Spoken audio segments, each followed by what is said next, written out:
Okay, so chapter 6 is all about probability. We're going to do a lot of just like different kinds of probability.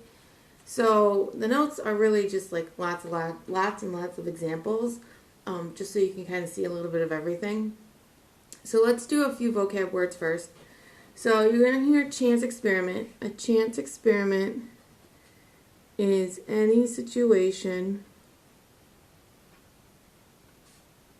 in which there is uncertainty about which of two or more possible outcomes will result.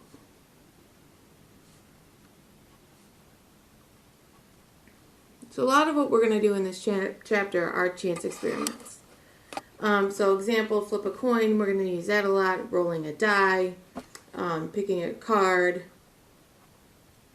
All of that will be our chance experiments.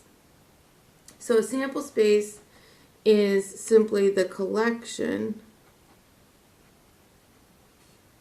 of all possible outcomes of a chance experiment.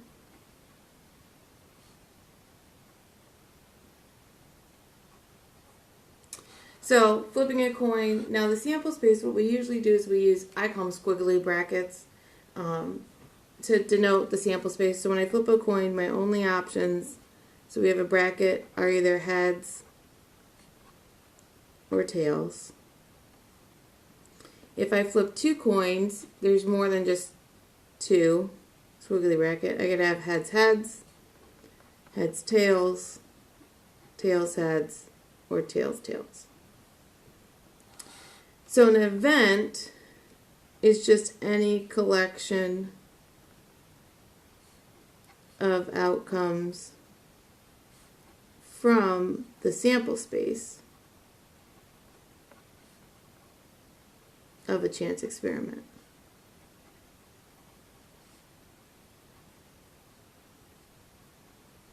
So, for example, list the outcomes if the event is getting at least one head when you flip two coins. Well, that means you could have heads, heads, tails, tails, heads. Okay, so that would be an event. A simple event is just any event consisting of exactly one outcome. So when you flip a coin, the chance that they both land on heads, that's a simple event because it's just, there's only one outcome. Okay, so a lot of these we're not going to use like a ton. I will say complement, you will see a lot of complementary events. So this is an important vocab term to know. It's basically two events that do not have any outcomes in common and together contain all the outcomes of the experiment. So for example, if X is earning an A, then X, and this is like X prime or X the complement, they usually just use an apostrophe, would be not earning an A. Basically what's going to happen is when we do complementary events, when we get to probability tomorrow, both of them put together, the probability should equal 1. So it's like getting a red card or a black card when you pick a card. They don't overlap and they take up the whole sample space. Okay, so a couple more vocab terms on the next page and then we'll get into some examples. So these next two are also big for you to know. The union or an or probability or sample space consists of all experimental outcomes that are in at least one of the two events. So the union, the U, make sure it's focused.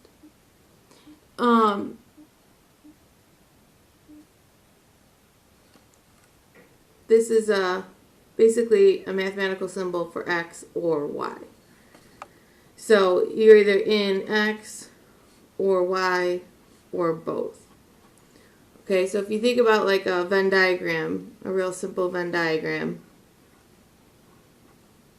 you have X, Y, or both. So the union is everything in X, Y, or both. So think of getting a jack or a diamond when you pick a card. You can be a jack, you can be a diamond, or you could be the jack of diamonds. The intersection, the and, is sort of the opposite. It consists of all experimental outcomes that are in both X and the event Y. So they're in both X and Y. So this is a and. So how I like to think about it is this looks sort of like an N for and this is just like a or, this one or that one. So if you're thinking about your Venn diagram again, real simple. Anything in the intersection is anything in X and Y. So just in the middle. So that would be a jack and a diamond. So it may only have one.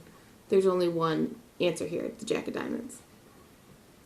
Disjoint or mutually exclusive. This is also very important to know. Two events that have no common outcomes. I like to say they can't happen at the same time. So if you think about a Venn diagram, pick one card, the king and the jack are mutually exclusive because you got all your kings over here and all your jacks over here. There's no card that's both a king and a jack. If you pick one card, a king and a red card are not mutually exclusive because you could have the king of diamonds or the king of hearts. Excuse me.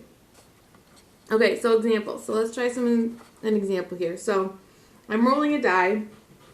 So event A is going to be the event that I get an even number. So I'm just going to list the sample space. So it's either a 2, 4, or 6. Let me zoom in a little. Event B, would that be that I get a number greater than or equal to 4. So 4, 5, 6 on a die. So define A or B. So remember, this is an or. So A or B is everything in A or B or both. So 2, 4, 5, 6. You don't have to write the sample space. If the number comes up twice, you don't have to write it twice. Define A and B. So anything in A and B. So repeats, that would just be 4 and 6. So now, you may have seen tree diagrams before. We're not going to do a ton with tree diagrams because we honestly kind of go past that. But it is helpful if you have a small sample space. So library has 4 copies of the book labeled 1, 2, 3, 4. 2 are randomly selected. The first is placed on reserve. The second is checked out overnight. So construct a tree diagram to display the 12 outcomes. Again, I apologize for the yawning. Okay, I'm going to do it over here as we have a little bit more room. So I either have book 1, 2, 3, 4. That's the book I'm going to reserve, and then I'm going to check out a book overnight. So from 1, I can either go 2, 3, 4. For 2, I can either go 1, 3, 4. From 3, I can go 1, 2, 4, and from 4, I can go 1, 2, 3. So there are my 12 outcomes. Let A denote the event that at least one book selected is an even number copy. So what are the outcomes? So I'm just going to go through. Anytime I have an even number, I'm going to write it. I'm going to write them as ordered pairs. So squiggly brackets. So anytime I have at least one even. So 1, 2, 1, 3 doesn't work, but 1, 4 does. 2, 1, 2, 3, 2, 4, 3, 1 doesn't work. 3, 2, 3, 4, 4, 1, 4, 2, 4, 3. So the only ones that don't work are 1, 3, and 3, 1. So you could put like A equals, and then there's your sample space. Suppose 1 and 2 are first printings and 3 and 4 are second printings. B is the event that exactly one of the copies selected as a first print. So again, I'm going to do B equals. So 1 and 2 are first printings, 3 and 4 are seconds. Exactly one is a first print. So 1, 3, 1, 4, 2, 3, 2, 4, 3, 1, 3, 2, 4, 1, oops, that's a 1,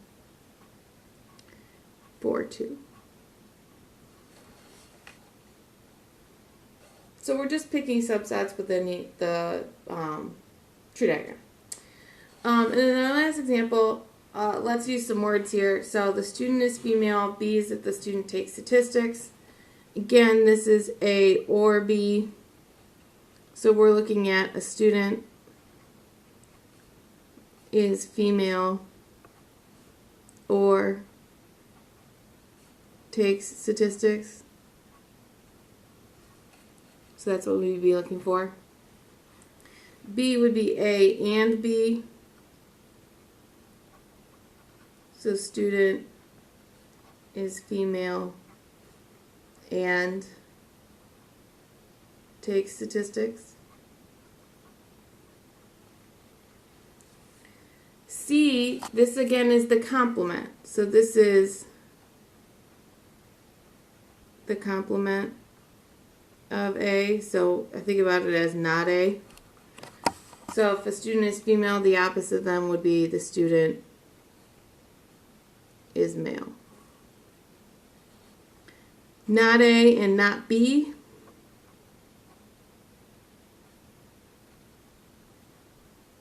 Is what we're doing for D. So the student is male and not taking statistics. And this is A and B, the complement. So the way I'm going to write it, which it would be like female in statistics, the complement of that. So there are a couple things on the back that are going to help you with number 12 and the homework. You can kind of just look through these if you need to. It really only helps in one of them. So here's kind of what I go over with the class. And you're not really going to see a ton of these in the AP test, so that's why I'm not really writing it down. But it does help for number 12. It's De Morgan's law. It's basically, it says if it's A and B, the complement, that's equal to not A or not B. It's like distributing. And A or B, the complement, is equivalent to not A and not B. So we kind of go through the Venn diagrams, and you can kind of see how it all works out. But really, just knowing De Morgan's laws for number 12 is perfectly fine.